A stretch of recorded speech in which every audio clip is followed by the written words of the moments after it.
Assalamualaikum warahmatullahi wabarakatuh. Di sini saya Liza Permatasari, NPM 58, mewakili teman-teman semua melakukan presentasi tentang makalah mitigasi bencana tentang kajian analisis hazard atau metode HIRA terhadap kebencanaan.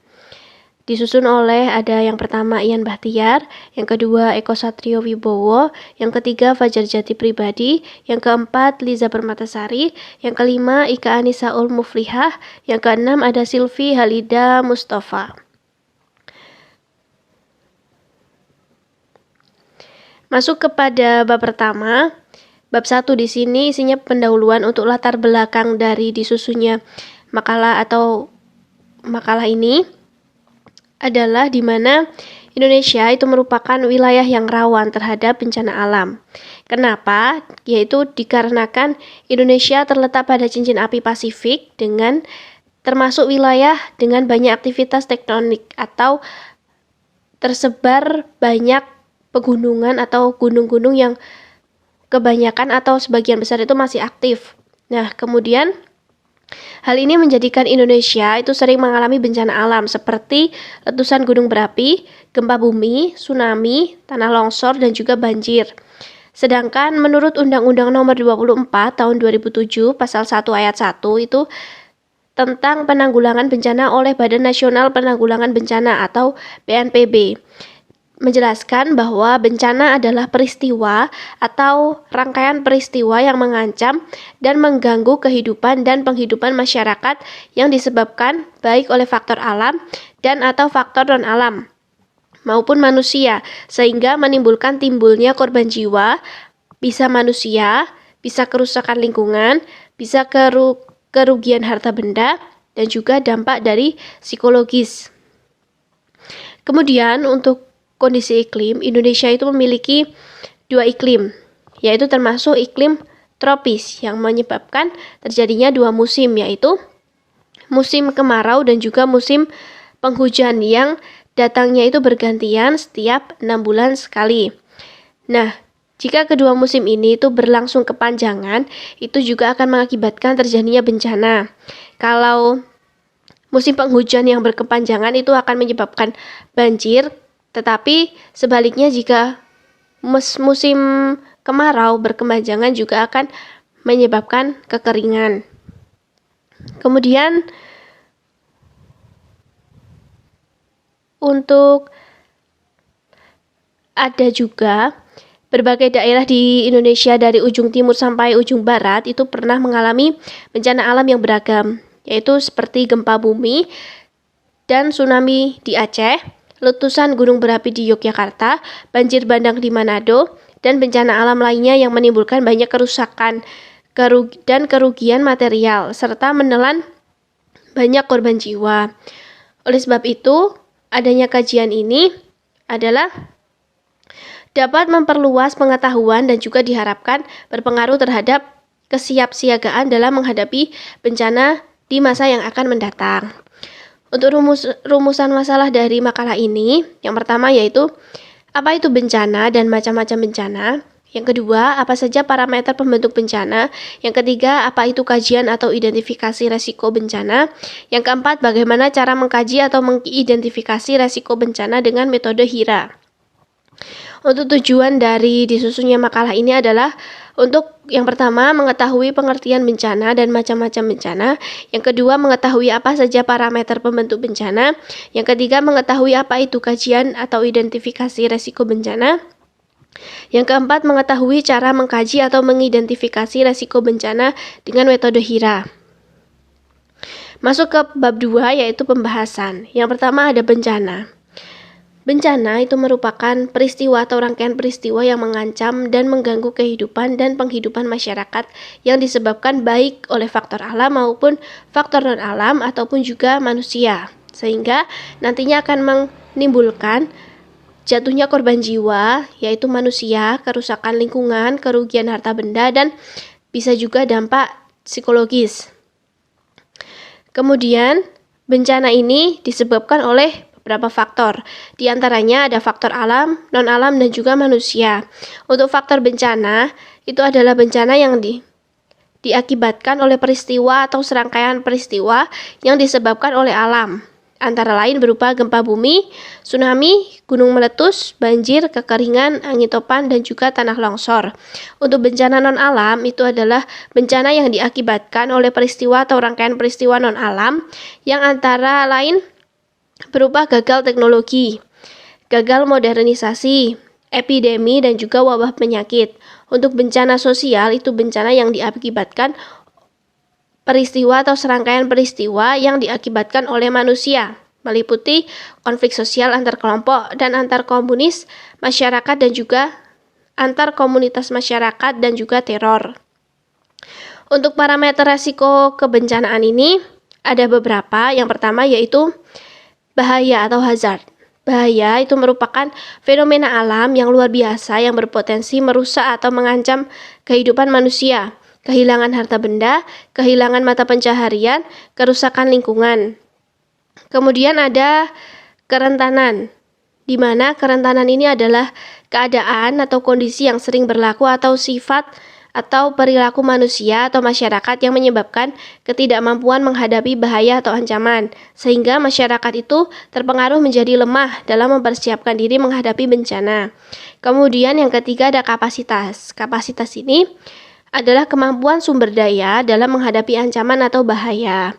Nah, kemudian dari ketiga ini memiliki hubungan dari ketiga parameter di atas itu memiliki hubungan, yaitu di mana bahaya, kerentanan, dan juga kapasitas itu akan menimbulkan suatu resiko yang nantinya akan berdampak pada lingkungan atau suatu tempat yang mengalami bencana.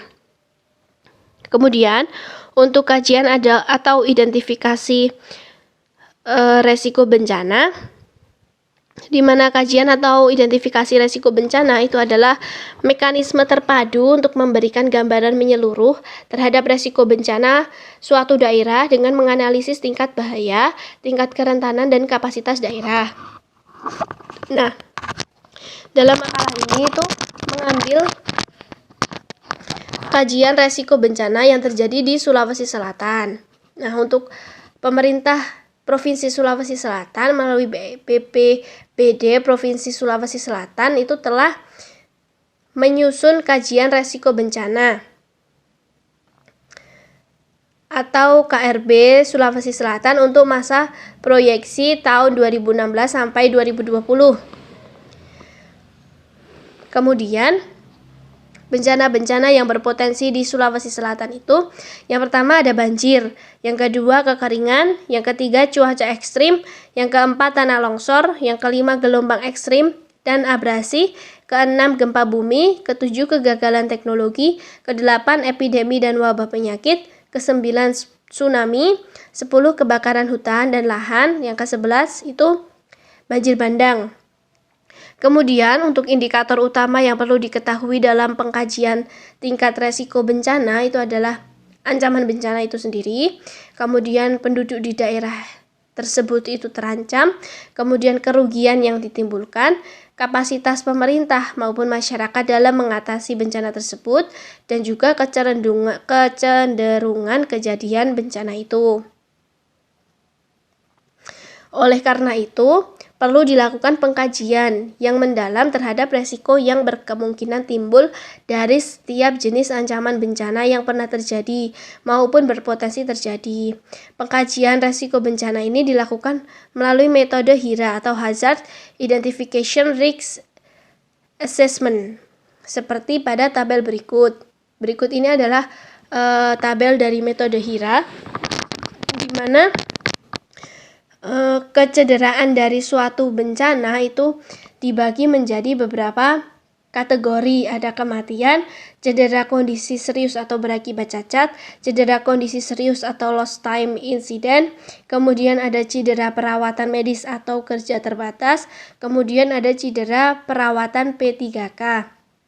Sebagai contoh, di sini ada kecederaan yang dikategorikan kematian, yaitu di mana ketika pencemaran lingkungan itu sudah mencapai angka lebih dari 200 liter.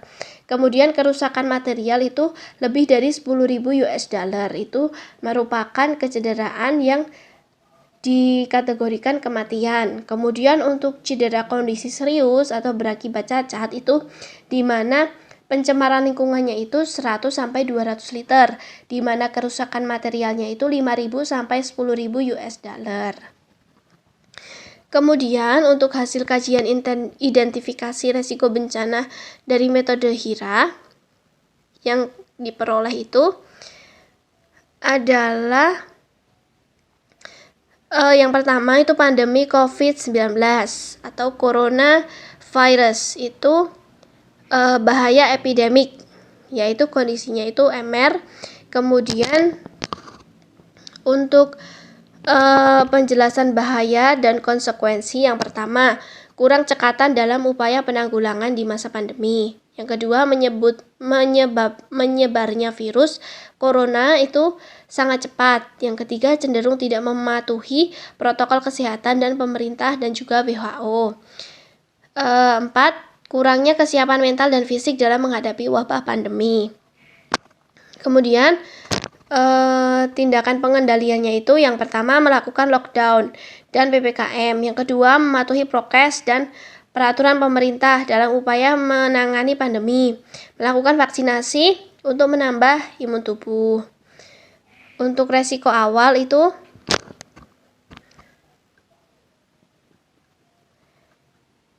kapasitas, ini ada simbolnya di mana H itu merupakan bahaya atau hazard gitu. Terus kemudian kerentanan itu dilambangkan V, kemudian kapasitas itu dilambangkan C.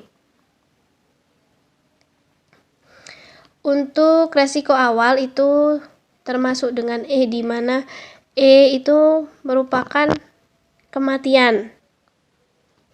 Kemudian di resiko yang tersisa itu dikategorikan B, di mana B itu cedera perawatan medis atau kerja terbatas. Kemudian yang kedua ada banjir di wilayah Sulawesi Selatan atau bahaya mendadak, yaitu masuk ke dalam kategori RTN atau alam.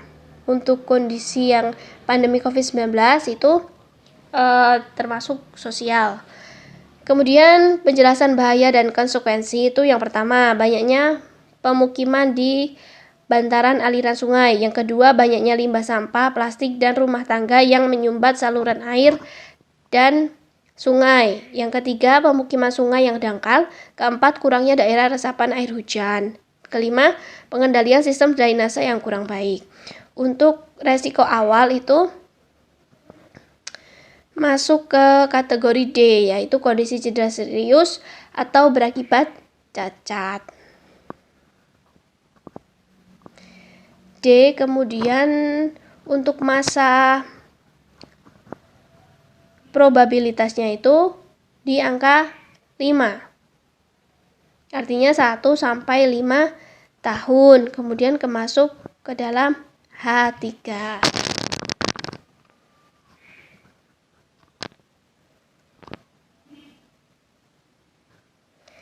Kemudian untuk tindakan pengendalian, ya yang pertama itu merapikan dan membangun kembali bangunan di bantaran sungai. Yang kedua, melakukan pengerukan sungai yang dangkal. Yang ketiga, memperbanyak daerah hijau dan resapan air hijau.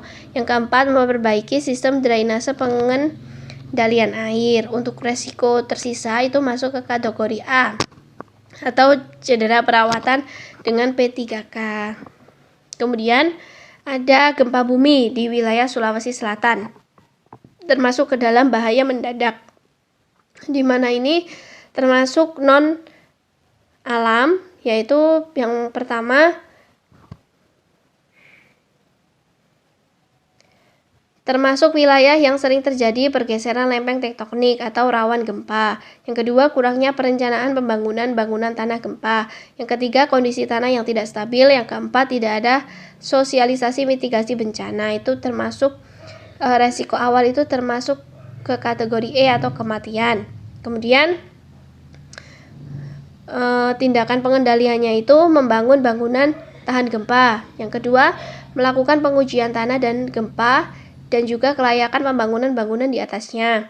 Yang ketiga, melakukan sosialisasi dan praktek mitigasi bencana kepada masyarakat sekitar. Setelah dicari solusinya itu ternyata ada resiko yang tersisa itu masuk ke kategori B, yaitu cedera perawatan medis atau kerja terbatas. Yang tadinya dari kematian sehingga menurun menjadi cedera terbatas. Kemudian ada kekeringan di wilayah Sulawesi Selatan, termasuk non alam. Kemudian penyebabnya yaitu kurangnya daerah resapan air karena penebangan hutan. Yang kedua, pendistribusian air tak merata. Yang ketiga, musim kemarau yang panjang karena pengaruh iklim. Masuk ke kategori C. C itu cedera kondisi serius atau lost time incident.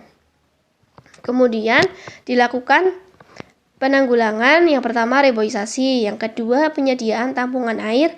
Yang ketiga, pemerataan distribusi air. Yang keempat, melakukan tindakan bijak dalam penggunaan air bersih. Dan menurun menjadi kategori A atau cedera perawatan P3K. Kemudian ada kegagalan teknologi yaitu jenis industri, yaitu manufaktur logam dan juga kimia, di mana penyebabnya itu adalah yang pertama kesalahan desain, keselamatan pabrik teknologi. Yang kedua, kesalahan prosedur pengoperasian teknologi. Yang ketiga, kerusakan komponen. 4, kebocoran industri. 5, kecelakaan transportasi.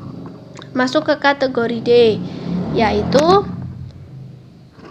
cedera kondisi serius atau berakibat cacat. Kemudian diadakan penanggulangan. Yang pertama, merapikan dan membangun kembali bangunan di bantaran sungai. Yang kedua, melakukan pengerukan sungai yang dangkal. Ketiga, memperbanyak daerah hijau dan resapan air hujan. Yang keempat, memperbaiki sistem drainase pengendalian air. Kemudian resikonya turun menjadi kategori A, yaitu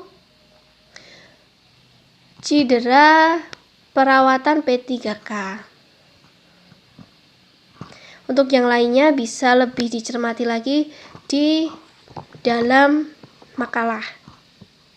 Kemudian untuk penutup, kesimpulan dari makalah ini adalah yang pertama, di mana bencana itu merupakan peristiwa atau rangkaian peristiwa yang mengancam dan mengganggu kehidupan dan penghidupan masyarakat yang disebabkan baik oleh faktor alam dan atau faktor non-alam maupun faktor manusia, sehingga mengakibatkan timbulnya korban jiwa manusia, kerusakan lingkungan, kerugian harta benda, dan juga dampak psikologis. Yang kedua, kajian atau identifikasi resiko bencana itu adalah mekanisme terpadu untuk memberikan gambaran menyeluruh terhadap resiko bencana suatu daerah dengan menganalisis tingkat bahaya, tingkat kerentanan, dan kapasitas daerah. Yang ketiga, pada Provinsi Sulawesi Selatan itu berpotensi terhadap 11 jenis bencana yang berkemungkinan terjadi. Adapun bencana-bencana yang berpotensi di sini adalah yang pertama banjir, yang kedua kekeringan, yang ketiga cuaca ekstrim, yang keempat tanah longsor, yang kelima gelombang ekstrim dan abrasi, yang keenam gempa bumi, yang ketujuh kegagalan teknologi, yang kedelapan epidemik dan wabah penyakit, yang kesembilan tsunami, yang kesepuluh kebakaran hutan dan lahan, yang kesebelas banjir bandang. Dari 11 bencana tersebut itu hanya diambil 7 bencana yang memiliki tingkat tinggi untuk kemudian dianalisis dengan metode HIRA. Untuk saran dari makalah ini adalah sebaiknya kajian resiko bencana itu dilakukan menggunakan data terbaru yang dapat diolah sehingga dapat diproyeksikan tingkat resiko bencana secara akurat. Selain itu, mengingat wilayah Indonesia khususnya wilayah Sulawesi Selatan itu rawan terhadap bencana, maka pemerintah hendaknya terus meningkatkan ketahanan dan dalam penanggulangan bencana untuk mencapai wilayah yang lebih baik lagi, lebih aman lagi. Sekian yang dapat dipresentasikan dari kelompok kami. Apabila banyak kekurangan mohon maaf. Saya akhiri, wabillahi taufik wal hidayah. Wassalamualaikum warahmatullahi wabarakatuh.